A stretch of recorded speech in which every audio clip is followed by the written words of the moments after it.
The open-world post-apocalyptic action game Pioneer is looking and sounding even better than its initial reveal through all of this new footage, as well as an absolute ton of new details that we've just received that actually sound pretty exciting and ambitious, including the fact that there's a beta of the game coming soon, and it's coming to PS5, Xbox Series X, and PC. Finally, this game is becoming the game it always wanted to be, with a massive founding behind it and people finally not comparing it to a Fallout or a Stalker game anymore. It's got a single-player story, PvE elements, a full-on multiplayer open-world PvP mode with factions and enemy AIs from monsters, dangerous anomalies to humans. So let's get right into the new details and gameplay, and don't forget to drop a like on this video right now so that I know you guys want to see more of this project. Okay, so all these new details are coming from an interview on wccftech.com, so big thanks to them for this interview. Now, first of all, Pioneer is a post-apocalyptic survival FPS game where other players roam the open world along with different kind of enemies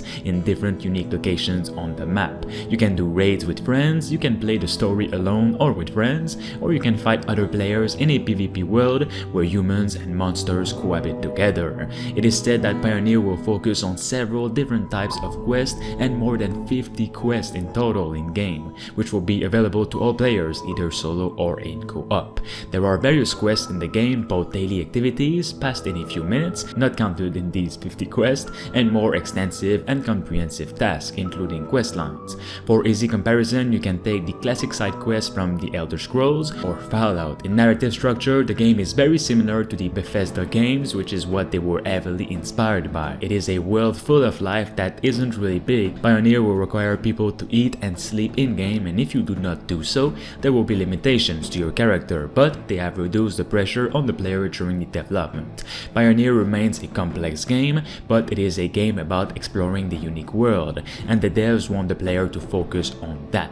There are no classic roles in the game or any kind of unique classes at all that will give each player a different ability, but the player can be upgraded to better imitate a particular role in everyday gameplay.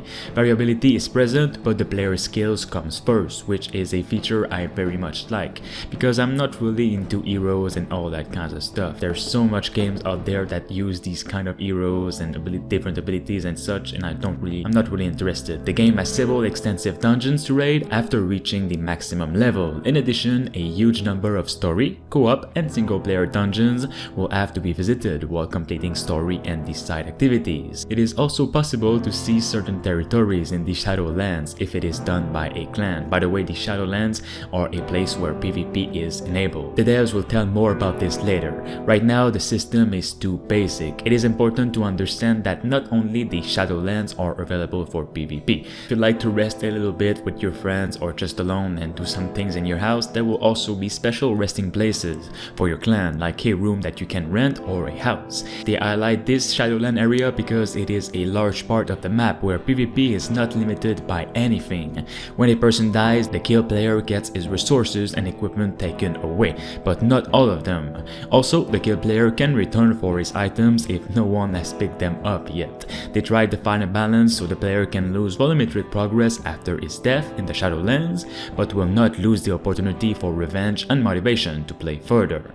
Pioneer will have some kind of karma system for online players, but it only works in PvP zones and affects the rewards for the most active players. In addition, a number of faction daily quests are associated with killing particularly nimble players. In Pioneer, battles between clans for outposts or map spots are possible and really encouraged. Pioneer is a game that will really have a lot of battles, so you can be somewhere on the map and you can hear a battle from far away, which will be by two other clans of players or just enemy AIs going after a clan. Right now, they are looking to make this more effective because the current implementation is far from ideal. In general, you have to constantly reinvent much of what is considered commonplace in an MMO.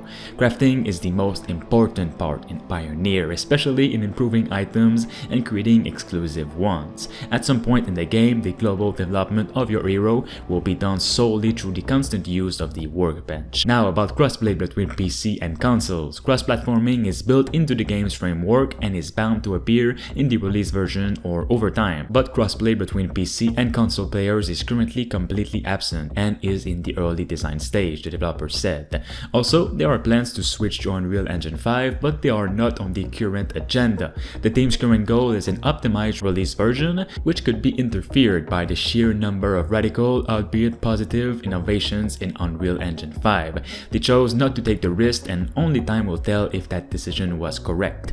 In development, these devs limited themselves to optimizing technologies. These are very important to them, as their goal is to provide players with high performance. Pioneer has no right to release the game with bad optimization, they said. They compensate for the lack of excellent graphical know-how with the high level of environment detailing, which they think is more important for an MMO shooter. Right now, they have no plans to release the game on Xbox One or PS4, but it will release on PS5 and Xbox Series X, and of course PC. However, they do not exclude these releases in the future as one of the game's post-release scenarios. They can also confirm the start of the beta test is sometime this year in 2023, where everyone will have a chance to play it. Speaking of the release for all platforms, they still have to agree on a release schedule with their publisher, as this issue depends on the simultaneous release and is tied to licensing by console manufacturers. However, they are already actively carrying out the first closed alpha test, including the massive ones. Pioneer in total has at least 50 square kilometers of open world, not counting the dungeons, filled with forests and plains. The interview on the website also asked which MMORPG elements are currently present in the game, to which they replied equipment rating, item rarity, status effect, weapon damage, weapon range, weapon accuracy, weapon critical attack modifiers, weight.